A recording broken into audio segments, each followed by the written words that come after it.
On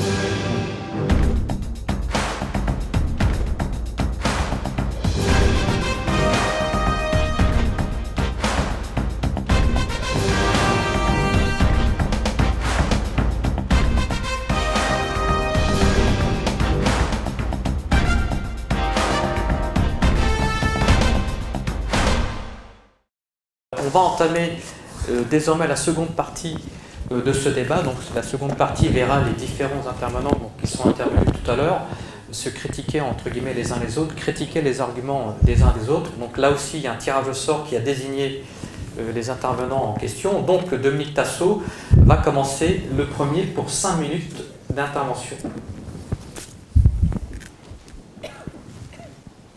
Bon, je vais reprendre simplement quelques points. Évidemment, on ne peut pas en 5 minutes dire beaucoup de choses.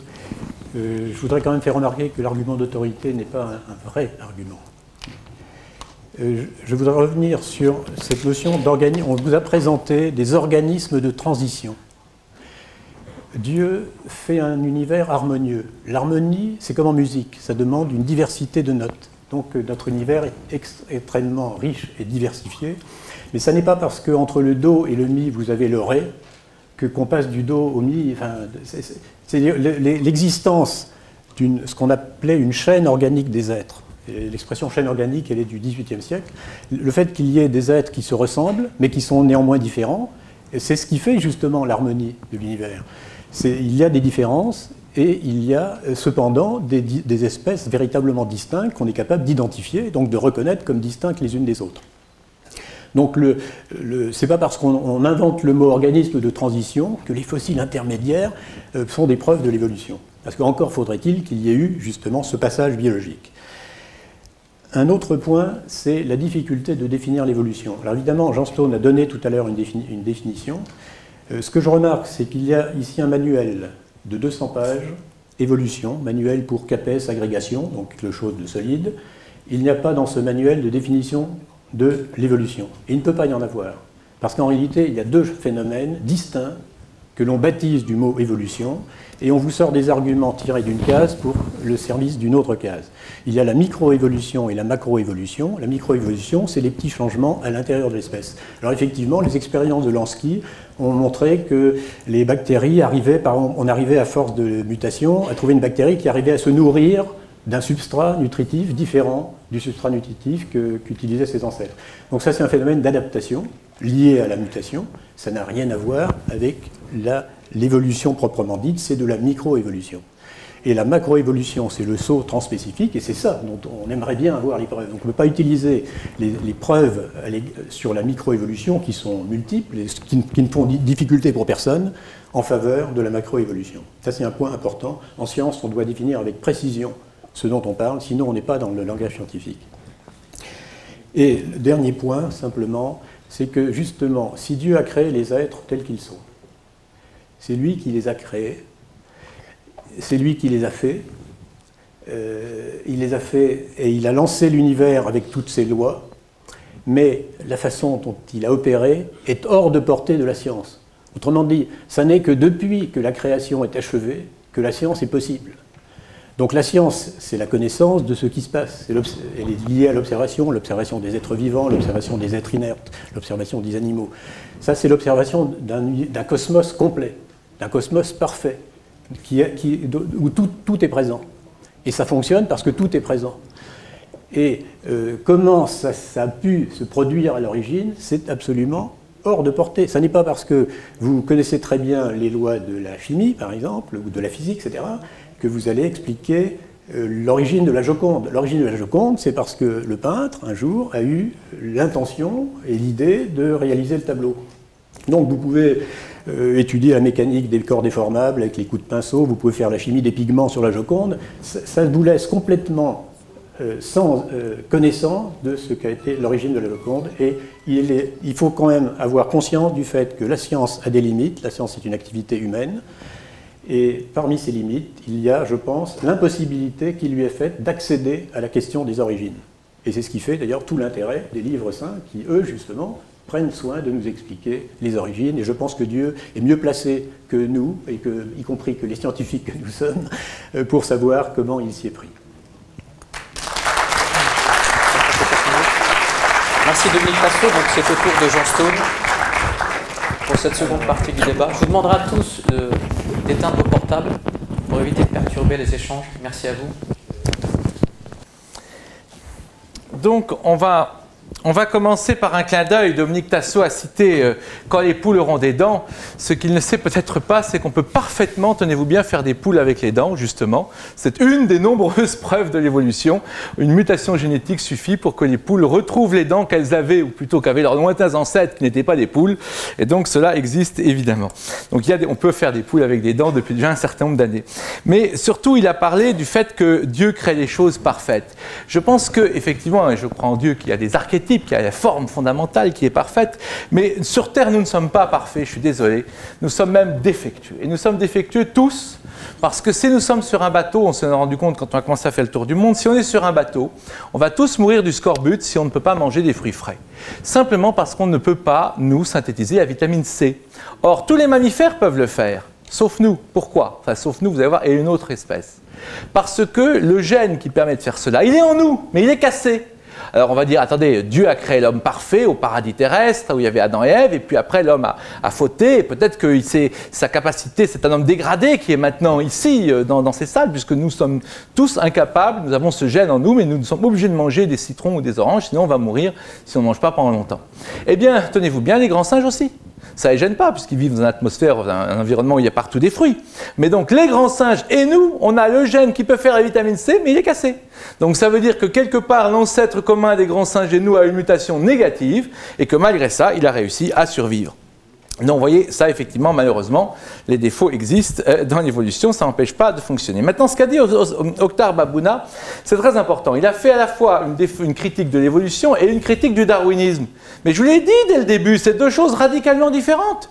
Le darwinisme, c'est comme il l'a dit, le fait que les mutations et les mutations au hasard et la sélection naturelle expliquent la macroévolution. Et personnellement, je pense avoir été une des personnes en France qui a le plus critiqué cela. Donc évidemment que je suis d'accord. Mais regardez, revenons à notre histoire des reptiles. Là, vous avez vu ces fameux reptiles? Je vous ai dit que là, on a autant de formes de transition que vous voulez. Il y en a autant que vous voulez entre les reptiles et les mammifères. On n'arrive même pas à distinguer si c'est un reptile ou un mammifère. D'accord? Donc là, quand on vous dit qu'il n'y a pas de forme de transition, il y a des cas où l'évolution produit par saut, on vous a fait toutes les citations, mais là, c'est évident. Mais regardez. Pourquoi est-ce qu'il y aurait une double articulation de la mâchoire? Essayez de casser la mâchoire, là, celle qui est en deuxième position en partant du bas, là, la mâchoire du reptile. Essayez de la casser. Chaque fois que vous la casserez, elle sera cassée des deux côtés. Ça ne sert à rien d'avoir une articulation en plus. Vous comprenez? Or, Pierre-Paul Grasset, qui a cité Dominique Tasso, grand scientifique français, il le dit. Cette histoire des reptiles thériodontes, on vous a cité Grasset comme si Grasset disait qu'il n'y avait pas d'intermédiaire. Il a étudié ces intermédiaires, il y en a plein d'intermédiaires. Mais il dit, en vérité et en complète objectivité, ça n'a rien d'aléatoire et il n'y a absolument pas de recours à la sélection. En d'autres termes, pour faire très vite et de façon vulgarisée, ça pousse vers la forme mammifère. L'évolution pousse pour réaliser quelque chose. Et évidemment, cette évolution-là, je n'ai pas le temps d'y revenir, mais elle est compatible avec une vision non matérialiste du monde. Et donc, ici, vous avez une superbe preuve de l'évolution et un super argument contre le darwinisme. Donc, évidemment que c'est deux choses différentes, puisque vous pouvez prouver l'évolution et ici, montrer que le darwinisme est insuffisant pour expliquer la totalité de l'évolution. Alors, évidemment, on a plein de fossiles. Babuna nous dit, on vous fait des images. Mais non, c'est des vrais fossiles, ça. Je les ai étudiés moi-même au Muséum d'histoire naturelle. Bien sûr qu'il y a des formes de transition. Vous avez noté, je vous l'ai dit, eux-mêmes sont obligés de se prendre les pieds dans le tapis, si j'ose dire, jusqu'au cou, en vous disant, ça c'est purement un singe, ça c'est purement un homme, parce qu'ils regardent la caractéristique purement homme de ce fossile, et l'autre ne voit que la caractéristique purement singe. Mais c'est impossible de nier une forme de transition, parce que vous êtes obligés, si vous coupez en deux, comme justement l'évolution est graduelle, et je viens de vous le montrer dans plein de cas, si vous coupez en deux, vous arrivez à une absurdité. Donc, ce que je veux dire, c'est que ce qu'on entend ici, c'est une stratégie qui repose sur l'oubli toute une partie de la science. Aucun fossile n'a jamais été trouvé pour établir le lien entre les reptiles et les mammifères, mais je dis, c'est incroyable. On en a plein et depuis 50 ans. Donc quand vous dites ça, évidemment, c'est pas très crédible. Une exploitation de la complexité de la recherche scientifique, pour dire, vous voyez bien qu'ils ne sont pas d'accord, vous voyez bien qu'ici, il n'y a pas de fossiles, etc. Bon. Et regardez Grasset, on vous le présente comme disant qu'il n'y a pas d'évolution. Par ailleurs, il vous dit lui-même qu'il y a une évolution et qu'en plus, elle n'est pas darwinienne, elle va dans un certain sens. Et puis, une désinformation en présentant quelques-unes des meilleures preuves de l'évolution comme des arguments contre l'évolution. Par exemple, Lucie ne pouvait pas se tenir debout. Alors, pour conclure là-dessus, je n'ai pas le temps de montrer d'autres exemples, il y a quand même des beaux exemples intéressants. Par exemple, là, on vous présente une mâchoire, on dit cette mâchoire réfute les thèses évolutionnistes parce que c'est une mâchoire d'Homo sapiens vieille de 2,3 millions d'années. Bon sang, s'il y avait de l'Homo sapiens il y a 2,3 millions d'années, on remettrait tous en cause l'évolution. Sauf que vous pouvez voir les dents de cet animal-là, c'est un Homo habilis extrêmement primitif, ça n'a rien à voir avec nos dents à nous. Enfin, vous avez des informations systématiques quand on vous dit ce genre de choses. Pareil pour la baleine. Maintenant, ce que je voulais dire en conclusion, c'est que l'évolution, elle n'obéit pas uniquement à des phénomènes de hasard et de sélection naturelle, elle peut être canalisée. Et une évolution canalisée, c'est comme des billes que vous montez au sommet d'une montagne, ces billes vont partir, et effectivement, elles ne peuvent pas aller à certains endroits. Aléatoirement, elles vont aller à droite ou à gauche, mais on sait à l'avance le chemin qu'elles vont emprunter. Et je pense que c'est ça l'évolution, c'est quelque chose qui tend vers, effectivement, des formes de plus en plus complexes, et entre autres vers la réalisation de la forme Homo sapiens, qui est la forme capable de chercher Dieu, capable de comprendre la nature. Donc une telle vision de l'évolution me paraît une vision tout à fait compatible avec la foi chrétienne, musulmane ou autre. Et le problème, c'est qu'il y a des gens comme Richard Dawkins, vous voyez, pour en finir avec Dieu, ou Christopher Hitchens, Dieu n'est pas grand, comment la religion empoisonne tout, qui eux sont des matérialistes fanatiques et qui eux vont utiliser le discours de gens comme ceux que vous venez d'entendre, qui vous disent mais il n'y a pas de fossile de transition, regardez, etc. C'est comme on dans une pharmacie, je vous l'ai dit, allez dans un colloque de médecine et dire il n'y a pas d'antibiotiques. Vous imaginez? Vous allez vous faire jeter dehors. Bon, ben voilà. Donc la crédibilité, du coup, elle est zéro. Et ça renforce le matérialisme. Si vous voulez aider les pires matérialistes, alors nier l'évolution, c'est le meilleur service à leur rendre. Et je terminerai avec une phrase de Dominique Tasso, dans un interview à la radio, qui disait « On ne peut pas défendre une vérité en s'appuyant sur des faits inexacts ». Eh bien, je pense qu'il ferait bien, lui et tous les anti-évolutionnistes, de s'en inspirer. On ne peut pas défendre ce que nous pensons être la vérité, c'est-à-dire l'existence d'un Dieu créateur, en s'appuyant sur tous ces faits inexact. Merci. Merci. Je rajouterai 2 minutes. On va tous pour un donc j'ai demandé donc à Oktar Babouna de bien se lever et de répondre éventuellement à Jean Stone ou à Nidal. Well, we heard of the speakers. The speakers never give evidences. The evolutionists never give evidences. For example, these are real fossils. We want to see fossils. Transitional forms means successive minor changes. Half fish, half reptile, half bird, pathological and asymmetrical forms. It shows with millions of different stages. For example, we have millions of species today. Say, for example, we have 10 million species, then we should have 10 billion transitional forms, pathological and asymmetrical, which shows all the formation of the organs. But it is irreducible complexity there. There cannot be dysfunctional half organs. Half wings cannot fly. Half eyes cannot see. This is impossible. And we know this from the fossil record. And we know from genetics and molecular biology. I explain you, although I spoke very fast, I explained you, there is no mechanism which can generate new genetic information. The genetic information exists from the first DNA of the species. For example, if you go far back enough in time, you meet the first beagle couple. They have a DNA. By mixing up the genes, there is a variation subspecies level. But smaller dogs, larger dogs, different human races, this is not evolution. This is only mixing up the genetic information which has been existing from the very beginning. The adaptation and the variation. The adaptation and the variation which appears in the subspecies level is definitely not evolution, because adaptation means there is a certain genetic information. By certain environment, these bacteria, for example, other living beings, they turn on this gene, they express these genes, produce proteins. In some environment, they shut it off. This is not evolution because the genetic information has been there since the very beginning. This is called adaptation. Adaptation is genetic expression from molecular biology and the genetics. And the variation is just mixing up the genetic information which has been existing from the very beginning. That's the reason why we don't see any changes in the fossil evidence. All the fossils they have shown us, Acanthostega, Ichthyostega, and Tiktaalik rosea are not transitional forms. They don't show any transition. They are just extinct species. In Tiktaalik rosea is a forgery. It is definitely known. It is an alligator skull a fish body is added to that. There are many other forgeries, Nebraska man, Piltdown man, and Ida and Arden, the most recent ones.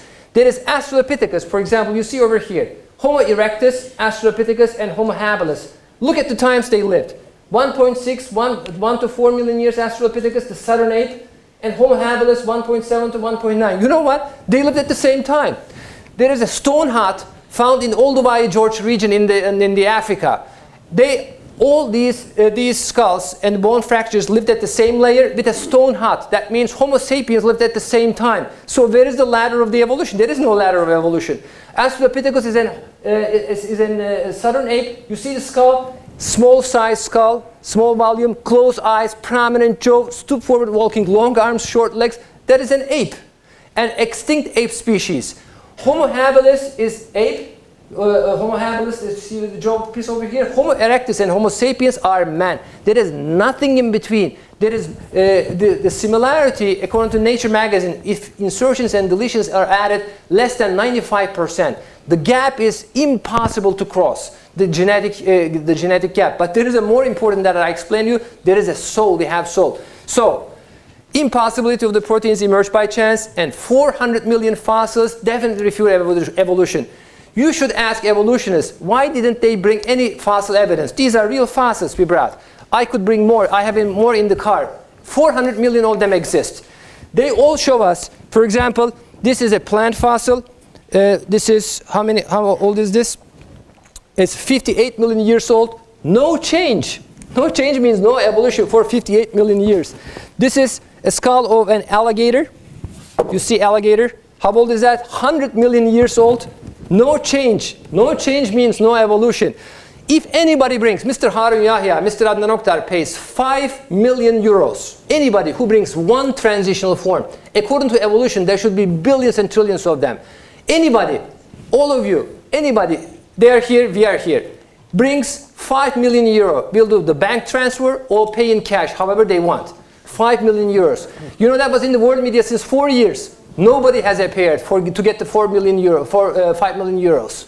Because there are no transitional forms, that means no evolution. In the Quran, there is nothing about evolution, and scientific facts confirms this fact. Au professeur Nidal Guessoum pour la dernière intervention de cette seconde partie, donc il a 5 minutes, Nidal. Bon, alors moi j'ai un petit problème parce que j'avais prévu de parler de l'islam et de l'évolution. Mais là, j'ai entendu tellement de choses que je ne peux pas m'empêcher de répondre. Mais aussi, même en essayant de répondre, c'est peine perdue. Parce que lorsqu'on entend dire 2 fois que Tiktaalik, c'est une fraude, il a dit forgery, vous l'avez bien entendu. C'est une fraude, c'est un montage. Il a dit on a pris des morceaux, on les a montés, alors que tout cela a été publié, étudié, les squelettes et les fossiles sont disponibles à l'examen des scientifiques. Ce n'est pas de l'argument d'autorité. Hein, parce que l'argument d'autorité, c'est de dire Socrate a dit, Aristote a dit, X a dit. Non, il y a des preuves, il y a de l'évidence et c'est ouvert à l'examen. Mais le filtrage de l'information, l'examen des papiers, c'est pour ça que j'ai dit Science, Nature, PNAS et d'autres comme ça, parce que le reviewing process, le processus d'examination de chaque papier qui est soumis est extrêmement rigoureux.